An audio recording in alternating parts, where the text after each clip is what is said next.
राजस्थान की जोजरी नदी, जिसके अंदर धीरे धीरे जहर बहने लगा और जहर इतना कि 20 लाख लोगों को प्रभावित करने लगा।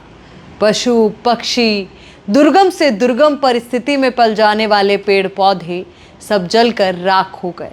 पशु पक्षी मर गए तो वहीं आम लोगों का जीवन बद से बदतर हो गया। आए दिन बस एक ही डर, एक ही चिंता कि अगर इसी तरीके से नदी में जहर बहता रहा तो आने वाले वक्त में हमारा क्या होगा। कई नेता आए, कई जनप्रतिनिधि आए, कुछ ने बात को उठाया, लोगों की बात को आगे तक पहुंचाने की कोशिश करी। पर अब इन तमाम चीज़ों के बाद सबसे बड़ी बात कि सुप्रीम कोर्ट ने इस पूरे मामले को लेकर के स्वतः संज्ञान लिया है।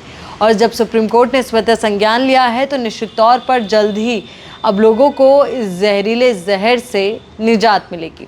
क्योंकि जोजरी नदी, जिसमें कभी पानी बहा करता था, पश्चिमी राजस्थान के लिए एक ऐसी नदी जो जीवनदायिनी कही जाती थी।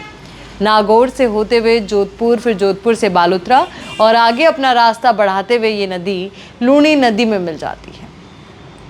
पर इन दिनों इस नदी में जहां पानी बहना चाहिए, वहां बालोतरा की कपड़ा फैक्ट्रियों और अन्य फैक्ट्रियों का जहरीला पानी बह रहा था, अपशिष्ट बह रहा था, जिसकी वजह से जहर उस क्षेत्र को ख़त्म करता जा रहा था। जो क्षेत्र है ये पश्चिमी राजस्थान का अपनी जैव विविधता के लिए जाना जाता है। यहाँ के हिरण और अन्य जानवरों के लिए जाना जाता है। मानो धीरे धीरे सब खत्म होने लगे। पर अब लोगों के चेहरे पर मुस्कुराहट लौटी है, एक आस और एक उम्मीद की किरण जागी है कि हाँ, अब हमारी उम्मीदें साकार होगी, इस ज़मीं पर कुछ बेहतर होगा।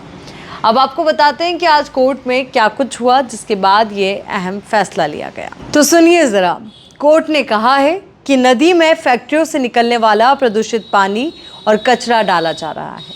इससे अनगिनत गांव प्रभावित है। इन गांवों में पीने योग्य पानी भी नहीं बचा है। तो वही बेंच ने स्वप्रेरित संज्ञान केस दर्ज कराने का आदेश दिया है। इस मामले को लेकर चीफ जस्टिस के सामने उपयुक्त आदेश पेश किया जाए। इसके बाद चीफ जस्टिस तय करेंगे कि कौन सुनवाई करेगा। तो ये अहम वाकया जो वहाँ पर हुआ, तो सुप्रीम कोर्ट ने जोधपुर की जोजरी नदी में फैक्ट्रियों के केमिकल युक्त जहरीले पानी को लेकर के स्वतः संज्ञान लिया है। और ये तमाम उन संघर्षरत परिवारों की, आम लोगों की जीत है जिन्होंने इस मुद्दे को पुरजोर तरीके से उठाया। और अब हम उम्मीद यही कर सकते हैं कि ये मामला जो है अब ठंडे बस्ते में ना जाए और लोगों को न्याय मिले और इस जहरीले पानी से निजात मिले।